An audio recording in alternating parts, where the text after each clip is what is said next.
Tahimik ang gabi. Sa loob ng isang maliit na bahay sa tabi ng kalsada, nakaupo si Norma sa tabi ng bintana.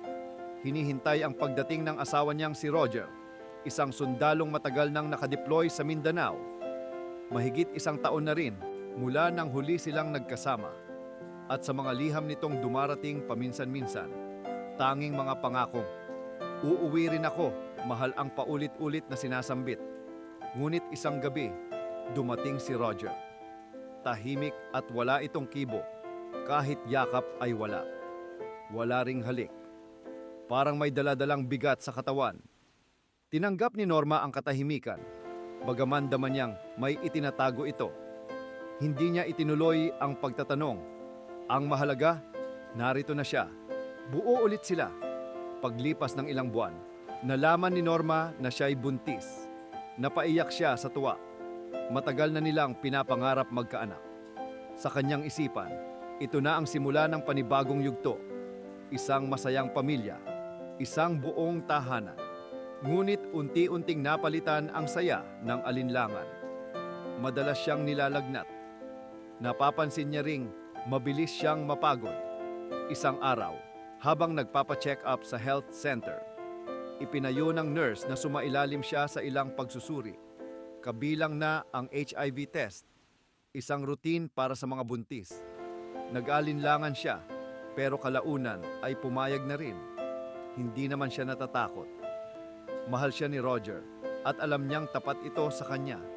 Pagbalik niya upang kunin ang resulta, hindi na siya pinapasok agad sa regular na waiting area. Dinala siya sa isang silid. Doon siya inabutan ng doktor na may malungkot na mukha. "Norma, nais kong ipaalam na positibo ka sa HIV." Tumigil ang kanyang mundo sa narinig. Nahigit niya ang paghinga. Hindi siya makapaniwala sa narinig. Paano siya nakakuha ng ganoong sakit? "Imposible po, Doc. Si Rodel lang ang naging lalaki ko. Siya lang." Tahimik ang doktor na tumingin sa kanya. Kinuha ang kamay ni Norma. "May karapatan kang malaman ng totoo. Nakumpirma rin namin na ang sanggol ay nahawa." Bumagsak ang mga balikat ni Norma.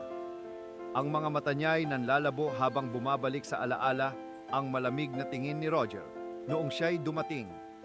Ang mga pag-iwas nito sa tuwing siya'y maglalambing. Mga gabing umiiyak si Roger sa loob ng banyo ng palihim. Pag-uwi niya, hinarap niya si Roger. Hindi ito agad nagsalita, pero sa pag-iyak ni Norma, nabasag din ang katahimikan sa pagitan nila. "Patawad, hindi ko rin alam kung paano ito nangyari. May nangyari sa kampo. May sundalo roon na kasama ko. Pareho kaming nalulungkot, nalalayo sa pamilya. Akala ko panandaliang aliw lang. Panandalian? At ngayon, may sakit na ako. Ang anak natin. Buhay ng anak natin." Patawad. Ngunit anong silbi ng kapatawaran kung ang buhay na masaya, sanang sisibol, ay ngayon may lamat na dala ng taksil na kaligayahan? Kahit si Roger ay hindi din matanggap ang nangyari. Muling rumihistro sa isip niya ang kababuyang ginawa sa kanya ng kanyang senior officer na lalaki din. Lihim itong may gusto sa kanya. Hindi niya akalaing aabot sa ganito ang lahat. Labis na sinisi niya ang sarili. Lumipas ang mga buwan. Ipinanganak ni Norma ang isang batang payat at sakitin. Pinangalanan niya itong Luna, pag-asang kahit sa kadiliman, may sinag pa ring nagmumula. Araw-araw niyang pinapanood ang kanyang anak na lumalaban. May mga araw na lumalakas si Luna, may mga araw na parang bibitiw na. At sa bawat paghinga nito, naroon ang pangakong ipaglalaban nila ang isa't isa. Kahit wasak na ang tiwala, kahit sugatan ang puso, kahit binasag ng lihim na kataksilan ang kanilang munting pangarap, wakas